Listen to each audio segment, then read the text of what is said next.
Muli kami po'y naririto ni Dr. Dan Ferrer, Pastor Ruth Calayan ng Grace Baptist Church, at nais po natin na pag-aralan ng Biblia patungkol sa mga kaganapan sa ating bayan at sa buong digdig actually.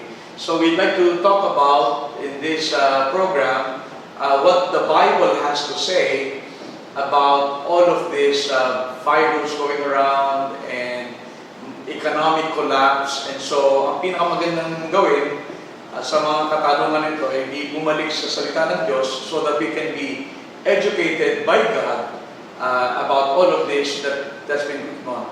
So, Dr. Ferrer, what do you think? Is there anything the Bible says about the virus besides the Antichrist coming on the scene? Well, one thing, the Bible has a lot to say about plagues. The Bible doesn't say anything about COVID-19. In Revelation 17, in reference to the mother harlots that sits on the 7 hills, I wonder who that is, that God's going to add unto her the plagues. And then in Revelation chapter 22, verse 18 and 19, if anybody adds to the Word of God, God will add to them the plagues that are written in this book. So the Bible does talk about pestilence. Matthew 24 talks about plagues.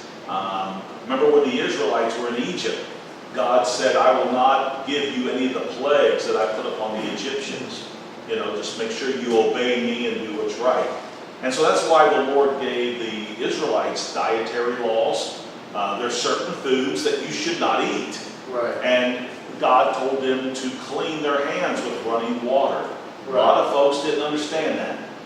So there's a lot of things that you ought to do in reference. For instance, if a man had a bloody wound, he was supposed to clean it with running water and then be unclean till even. Right. If you had leprosy, you were supposed to wear a mask. Remember? Put it over your face and say unclean, unclean. So, you see, the Lord understood, but I don't read about lockdowns in the Bible. I do read where God gave them common sense on how to, observe the laws of hygiene. Now what we want to come to, though, is what's behind all of this. This lockdown, social distancing. You can't buy or sell. You can't go to church. You got to cancel all the schools. You have to, and then look. You've got to believe that the politicians are smart men. Right. I mean, the president of Duterte has to be an intelligent man. Surely they understand what this is doing to the economy. And there are some countries, by the way, that have not bought into this, shut everything down. Right. Not every country is shutting everything down. It's not either or. It's not like, well, either you care about lives or you care about the economy. No, I care about both. Right. There should be a balance. There should be a balance. So Revelation 13, I want to direct our viewers to this, okay? If you have a Bible, Revelation 13, and let's start with verse 15. And he had power to give life unto the image of the beast, that the image of the beast should both speak and cause that as many as would not worship the image of the beast should be killed. That's interesting. A certain kind of worship you have to do, or else we're going to kill you. Now this could be AI, artificial intelligence, with some demonism thrown in there. I mean, they're already doing this artificial intelligence stuff, which it looks rather spooky to me. You know what I mean? But imagine if they did artificial intelligence plus an unclean spirit inhabits that thing. This could be frightening. Next verse. Verse 16. And he causeth all, both small and great, rich and poor, free and bond, to receive a mark in their right hand or in their forehead, around the hairline. And that no man might buy or sell. Notice, you can't see the gut. Somebody has to control this. You cannot buy or sell, save he that had the mark, or the name of the beast, or the number of his name. Verse 18. Here is wisdom. Anybody reading the Bible, hopefully you got some wisdom. Let him that hath understanding count the number of the beast, for it is the number of a man, and his number is 666, which will probably be a prefix to the individual number. So like 666, 1257-32, whatever. Okay. Now what we see here then is we see totalitarian reach, where you can tell people what to worship, which means they can tell you what not to worship. And we also see they can tell you who can buy, who can not buy, who can sell, who can not sell. And then apparently a mark or a microchip is going to be enforced, and this, when it shows up on the laptop or the computer, it's probably going to have the number of the beast or the mark. So apparently there's a number, and then there's a, what would you call that, a moniker or some type of symbol, and you can't buy or sell. Now look, you know what I've learned this last 6 weeks? People will do this. I mean, when the government says, okay, shut everything down and don't go to church. Yes, sir. People don't even question it. Okay, you gotta do this, gotta do that. You can't do this, can't go here, can't. And people say, okay.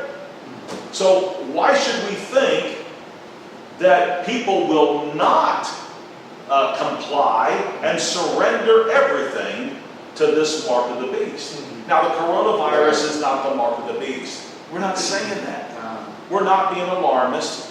But what we're saying is they're desensitizing us, and step by step by step by step, they're moving towards this, if you will, one world government. Right. That's what I see happening. Would you agree? Yes, I think that the verse you read seems to suggest that the way that things are going right now, with government intervention and control, even the way we worship, is going to change when the Antichrist comes on the scene. And it just seems, it's hard to imagine that people will take the mark. I know. Because if they know the Bible, and I know that some of the people who will be here during the tribulation period have had some exposure to the scriptures, and it is very clear that in the Bible that says, when it says that people will take the mark of the beast, and that number is 666. So how can you miss it? So what do you think? Why would people take the mark? Well, first of all, people want to eat, but it's not just them, it's their children. Imagine when your kids are hungry. Now, let's be clear. Pastor Rudy and I, we believe the Bible teaches a pre-tribulational rapture. Right. I know some of you out there, you believe in mid-trib and post-trib and so on, Merry Christmas. We don't. I'm looking for the Lord's Christ, not the Antichrist. Exactly. And I'm listening for a trumpet. I'm not looking for a mark. But what concerns the members at Grace Baptist is times can get really rough before that trumpet sounds. Right. And it won't be the tribulation. Let's be honest. Baptists have been persecuted before this. The Waldensians, the Albigensians, the Anabaptists. They were murdered. Their children were murdered. They were hunted and massacred. And that wasn't the tribulation.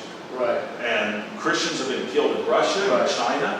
So things could get rough here in the Philippines. Let me tell you, things could get rough in the Philippines. Right. And our question is, what are you going to do about it? If you're going to let the coronavirus stop you, what does the Bible say in Jeremiah? If the footmen weary thee, what will the horsemen do? What does that mean? What does that verse mean? Well, Maybe you explain that to Yeah, us. If the footmen weary thee. in other words, kapag may mga sundalo na napagod tayo, sundalo pa lang ating makaharap, paano na kung mga kabayo? Because the cavalry ay mas worse yan. So ang ating kalaban, so sinasabi lang natin na siguro we should learn to take a stand as Christian people. Worship is something that should not be given up, even in a time of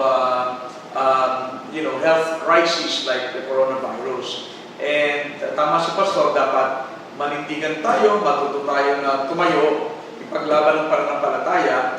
Hindi naman natin sinasabi that we should disregard all of what the government is asking people to do.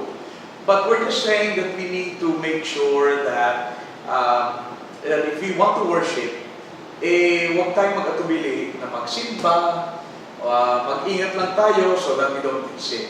Right. And so this mark of the beast is something that We know it's going to come. it is going to come. In the cashless society, some countries like Sweden, they don't take cash anymore. Right. And not just Sweden, other countries. And so we are moving towards the end. And Matthew 24 says this, it says, insomuch that if it were possible, they shall deceive the very elect. Matthew 24 and verse 24.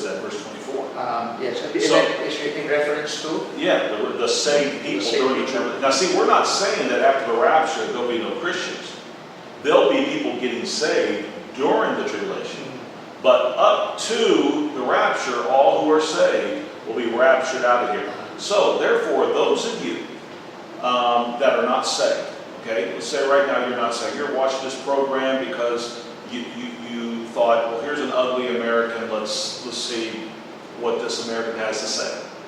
Let me say this. If you don't like what's going on now, and this coronavirus bothers you, I have one question for you. What are you going to do during the tribulation? I mean, what are you going to do when it really gets rough? And then those of you that are saved, if you're going to surrender your rights to now listen, Brother Rudy and I, we support the government. Right. We keep the law. We're not lawbreakers. Romans 13 is Very clear. very clear. But when they go against the highest authority, I obey God. That's what Peter said, Acts chapter 5. So we look. The children of Issachar were men that had understanding of the times, knowing what Israel should do. And what is a pastor called? Those of you that are pastors, aren't you a watchman? A watchman is somebody that's on the wall, and when they can see danger coming, they blow the trumpet, man. And I'm afraid, Pastor, that some of our pastors, they're not very good watchmen. I'm not pointing fingers. I certainly am not a brave man, but I am concerned that we need more godly leadership from our pastors who are to be watchmen and not sleeping dogs that cannot bark, as it talks about in Ezekiel, right? Yes, that's right. Well, listen, you've been listening to the Throne of Grace. This is a program that I hope that you like. Pastor Rudy and I would like to ask you to like it on your Facebook, Grace Baptist Church Lucena.com. Get on our webpage. Pastor preaches every Sunday. He's a great preacher. He won't say that about himself, but I will. He's a very good student. He's a loving man. In fact, if you have a loved one or a friend that lives in the Lucena area, recommend they come to Grace Baptist Church, because not only good preaching, but great fellowship, great choir. Probably one of the best choirs I've ever heard is at Grace Baptist Church. They got a great youth director, and so, just kidding. So we'd like to see you come. We really would. Right. And so 9 o'clock Sunday school, 10 o'clock worship hour. And this coronavirus will be over. You need to bring your kids. Right. What great Sunday school teachers we have, and a Christian school called Baptist Voice Bible College from kindergarten on up. And then if you're looking for a college that can give you a degree in education or in ministry and a minor in music, then we are recognized by JED. You ought to check us out and come and inquire about our college, Baptist Voice Bible College. Also, too, we are looking at May 3rd. Now, I don't know when you'll see this program. You may see it after May 3rd, but May 3rd, we're wanting to have like a homecoming time where we welcome not just our members, but visitors and guests to come to church on that day, May the 3rd. And then we got a busy summer planned, and so we just would love to see you come. If we can help you in any way, if you've trusted Christ as your Lord and Savior, then write into us. Get the word to us. We can get you a Bible. We can get you some literature to help you to grow in your new faith.